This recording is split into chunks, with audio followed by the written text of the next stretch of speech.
Hello, hello, Crossroads Witches and other interesting magical beings. Ooh, it's another video. I'm Taren S. I'm an old southern conjuring witch who's been standing in magical spaces, graveyards, crossroads for over 40 years now.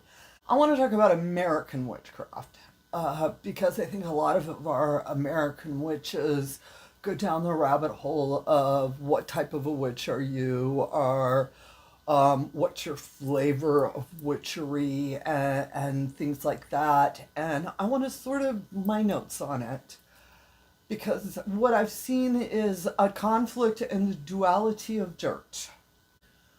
What I mean by this is for all of us in America, North America, unless you were of indigenous descent, somewhere or another, you were either a migrant, you were brought against your will, you came here from someplace else.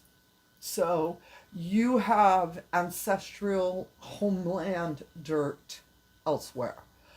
Then, as Americans, many of us have generations of our folk are buried in this dirt. All right. And I don't think it's just generations where I'm saying you have to be here for many generations. Where I think many of us, even if you're second generation, first generation, your folks came here because they thought that this was better dirt for you. They thought that they could somehow, it's going to be better. All right. So they're embracing this dirt. For some of us, like I'm old Southern family that have been here since the Virginia colonies. All right, I'm predominantly Irish, Scots-Irish descent, but my folks have been here a very long time. But I also have that Irish and, like I said, Scot-Irish, two very distinct groups of folks, never blended. Uh, I had I envisioned it as a Romeo and Juliet between some ancient ancestor. One was Irish and one was Scots-Irish, and they broke the rules. Somehow it's a beautiful fantasy for me. But when I want to talk, like I said, who are you connecting to? You're like, what type of a witch am I? Am I a kitchen witch? Am I a green witch? Am I this witch? Am I that witch? Am I all these sea witch? Every time I look, there's a new list, and I keep thinking we're all of those. But that's another story. First, I want to start with, who are you connecting with? Are you in a genetic memory lifetime where ancient dirts are calling you back? Or are you in a recent new dirt line where these are the dirt, where I stand is my dirt? All right. And there is no right or wrong question. And you can be both. All right. It's always remember when we talk about either or, there's always the third choice. I'm an advocate of the third way, which means I can be a little of both. All right. I can have a genetic ancestral memory tie to these ancient lands. I was privileged enough to be able to go to Ireland.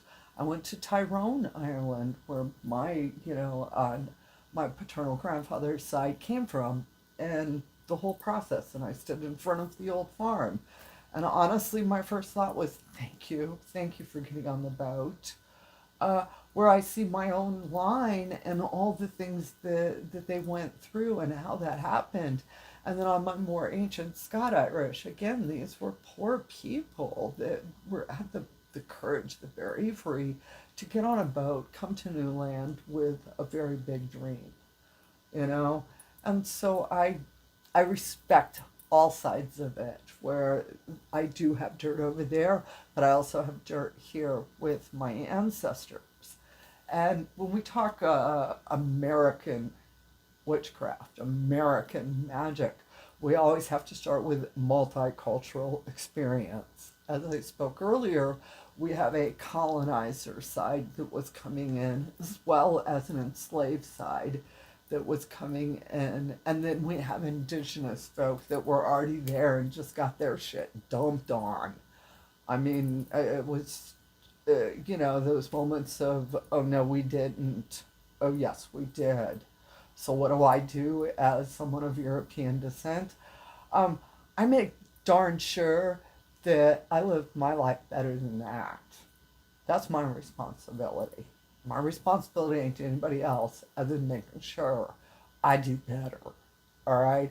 And that I do know the stories so that I can do better.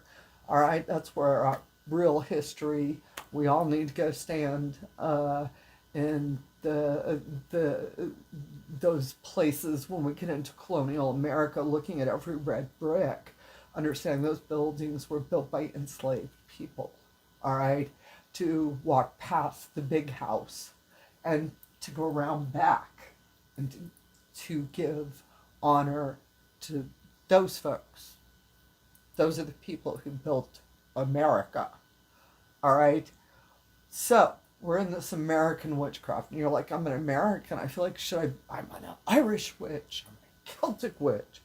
And I do want to say one thing for, if you want, you can. I love Celtic witchery. Be aware in Ireland, they don't identify like that. Don't go to Ireland and announce you're a Celtic witch. It won't go down well. They're Irish, all right? The word, unfortunately, has been commercialized at such broad spectrum that it's really sort of lost its attachment to cultural value. There is no context to it. That's a whole other video that I'm not going to go down right now. But yes, you can be an Irish witch, you can be American witch, you can be whatever type of witch you want to be. All right, the rules are the ones you create. I'm not going to say like, oh no, you can't do that. Yes, you can. All right, that's the great thing about the magic community is, yes, you can. So, let's get back. I got notes. Y'all know I always have my notes. So, American witchcraft, American magic folk, the history of America is muddled, and it's dirty, and it's horrific, and it's tragic. Now, it's innovative, it's beautiful, it is defying the odds for everything that we can say is dark about it is everything I can say is beautiful. All right? That's what it makes America such an amazing magical crossroads. And for you as magic folk, as witches, crossroads witches, learning to lean into all of this, it does get overwhelming. I mean, I started this video because y'all know I am currently the Conjure Codex, my favorite things. I'm rereading them. I got book 3. Phenomenal. Phenomenal. That's all I'm saying. Love, love, love. It is so amazing finally being able to read and have it put into an academic context. So many of the things that not only I was naturally doing, but others around me were naturally doing. I talk a little bit, some of y'all witches, y'all know Dana. She's a bright, sparkly witch here at the cottage in San Diego. She has apprenticed a friend. I've a student. Sometimes she's my teacher. I do want to say that as well.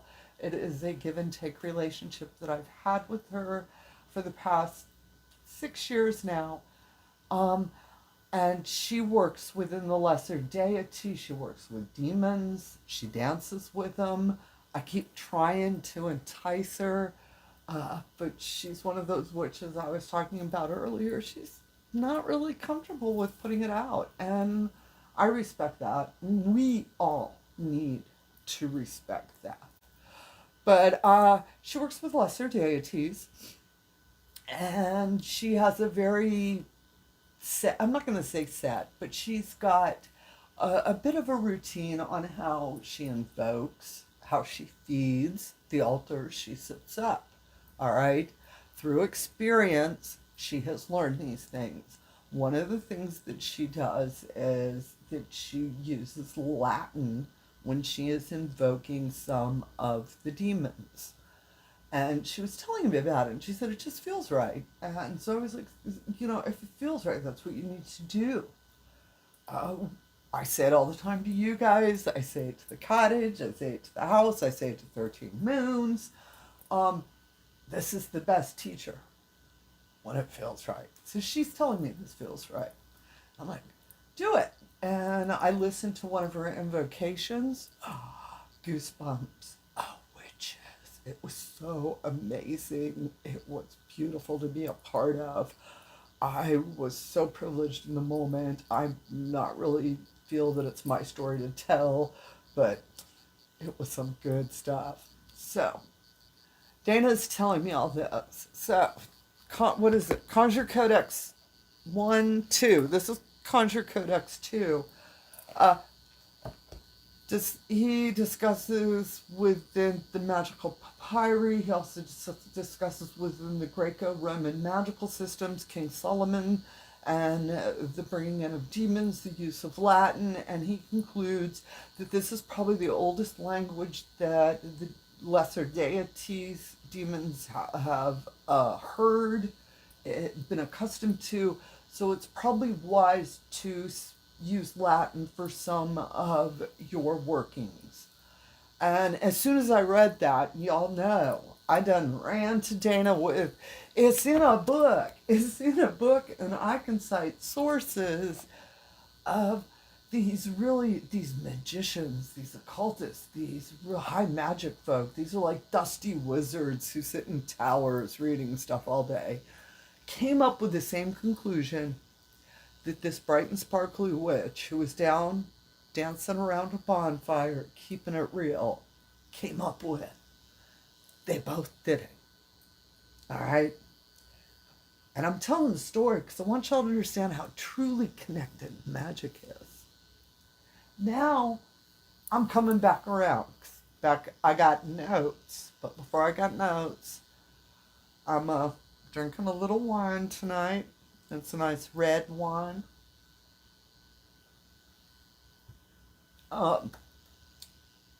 Talking about the duality of dirt.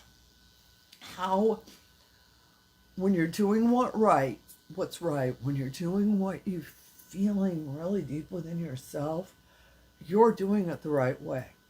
So don't feel like you have to label yourself because you took some online quiz, because you watched some cute little girl who dances across a field give you 10 different ways to know if you're a whatever witch, a sea witch, a green witch, a Celtic witch, a star witch. They keep the list forever. I want to put my personal, like I said, my personal opinion, one witch's opinion. Any witch is all that. We're all those things. All right, that's what makes us so wonderfully mysterious creatures. You just never know what we're going to do next. All right? So don't limit yourself with that. But we are back to the duality of dirt. Do I connect to this dirt? Do I connect to Ireland dirt? Do I connect to this dirt? Do I go over to Europe? Do I become German, Austrian? I mean, we have a list of places, and especially when you're dealing with the enslaved folk, and the connection to Africa is different. If you have a genetic memory of Middle Passage, you are dealing with something different. You need to be looking to first I'm thinking our Hugans, our Mambos. You need to be going into that community to help you understand that genetic memory. It's different. All right.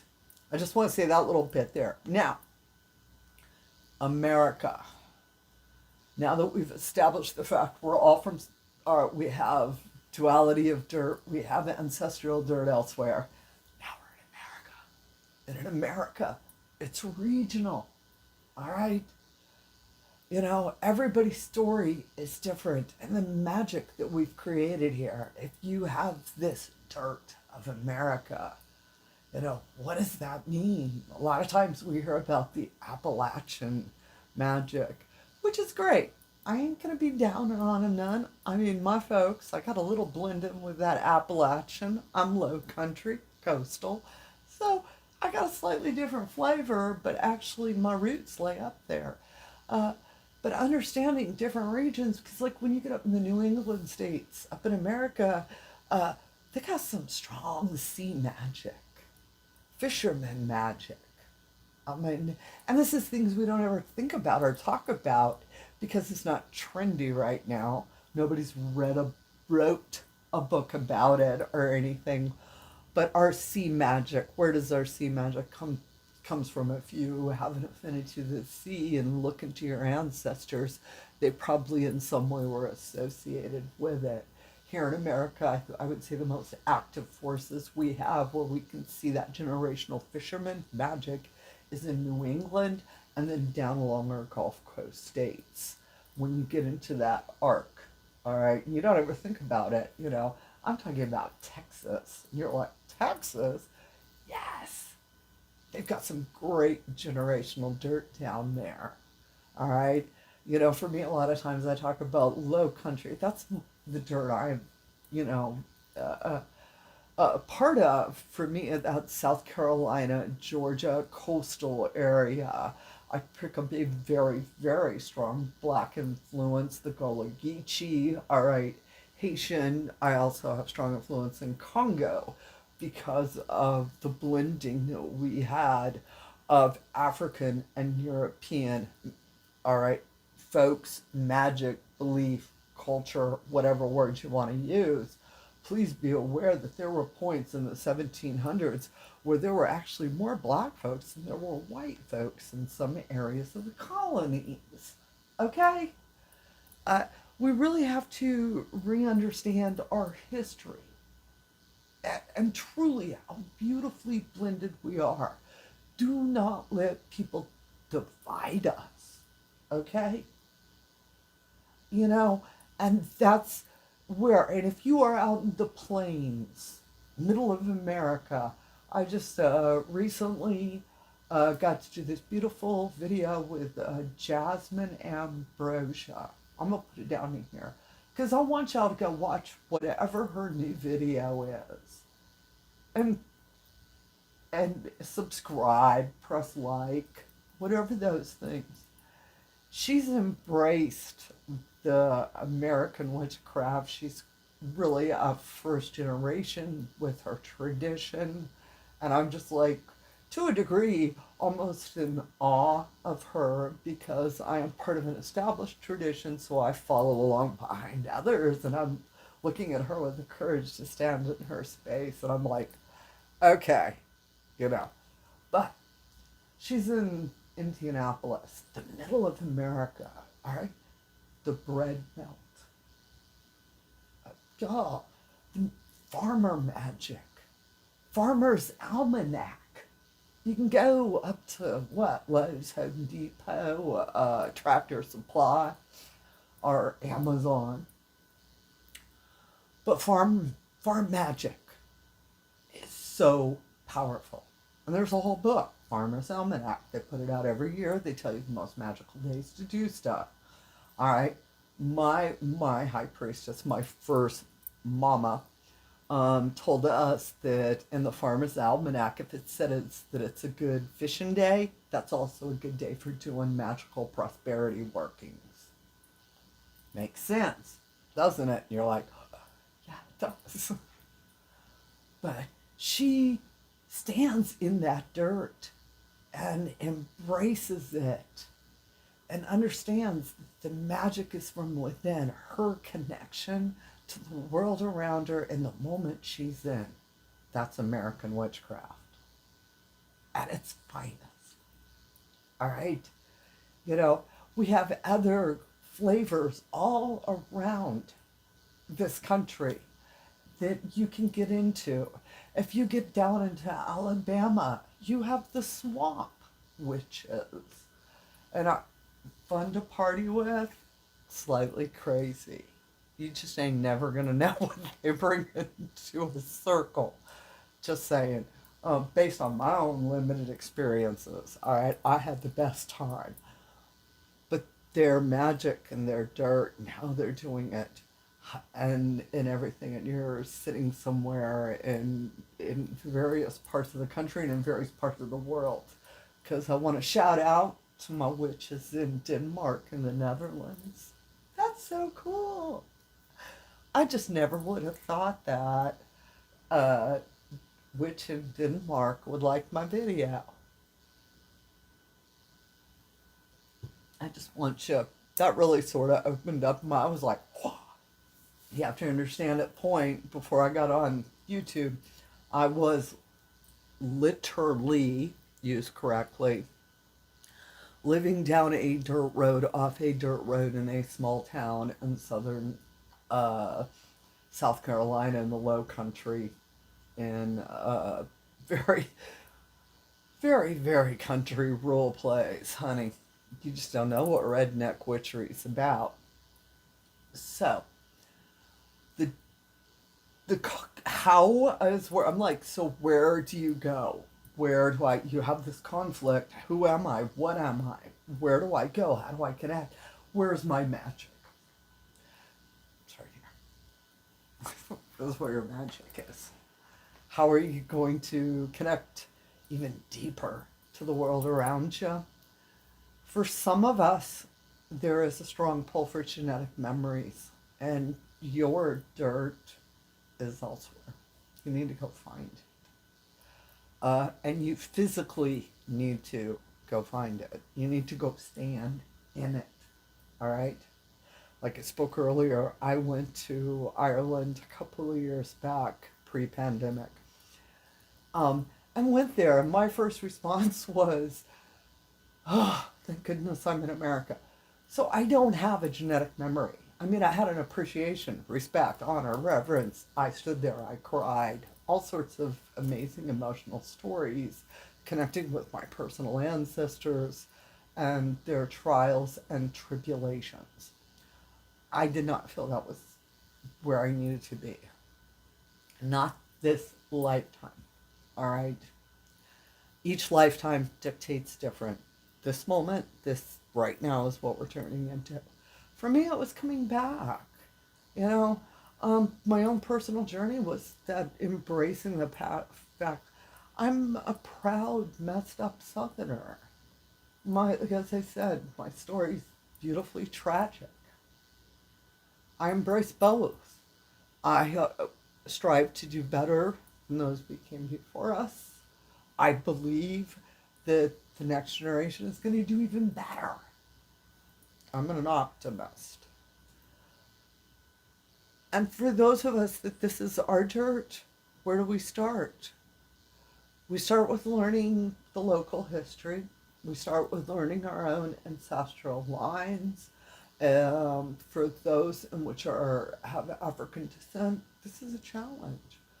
And going to the plantation, as I said earlier, it is a different genetic memory. If you are dealing, especially if you are dealing with folks in which have indigenous genetic memory, indigenous genetic blood, you are a descent of that, you have a different memory. If you are of European descent, you are coming in with a different genetic memory. We need to stop trying to put us all together, recognize we're different. That's okay. All right. I used to do magic with Jesus Lady. Okay? And what she taught me was she does Jesus magic, I do goddess magic, but we're both doing magic. And that's what matters. So tuning into your own genetic memories, embracing those stories, and also where you are in this lifetime, if this is your dirt to embrace, or if it's an ancient ancestral, or if it's a combination of both. It can be that, all right? But our magic is wrapped in all of that because it's who we are and it comes from within. the same place that magic comes from. And this is where the whole back around, I say it a lot of times, you want to be a powerful witch. It's not reading some ancient grimoire.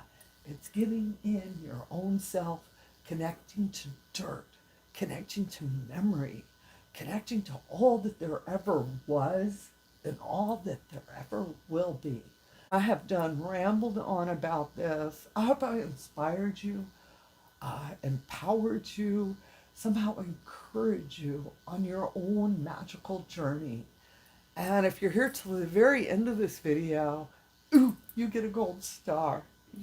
All right?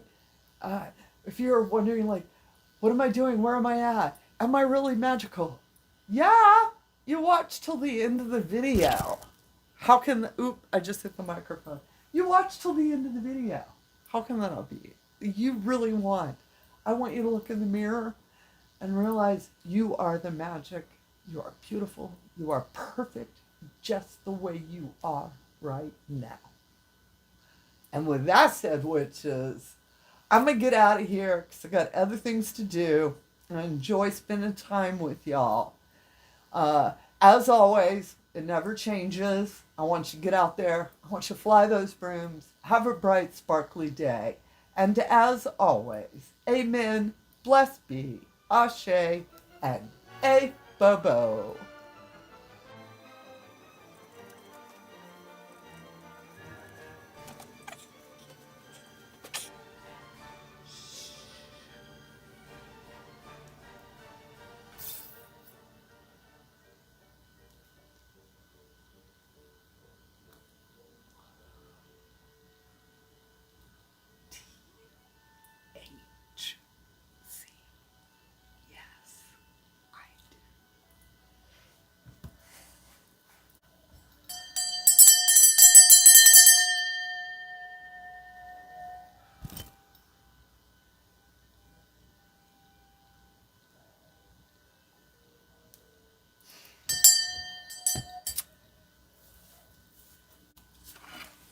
All right, let me read the notes real quick. I wrote them down last night, so we got to discuss them back in my head.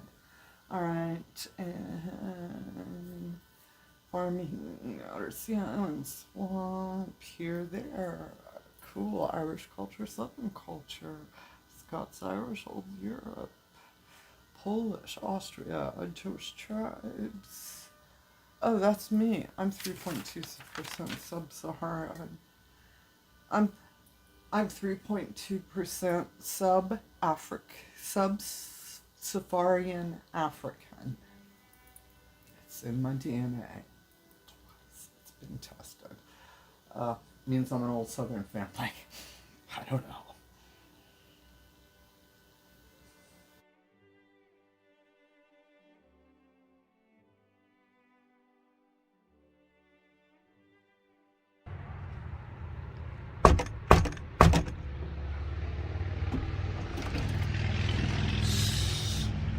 Come on in. I know where the good stuff is.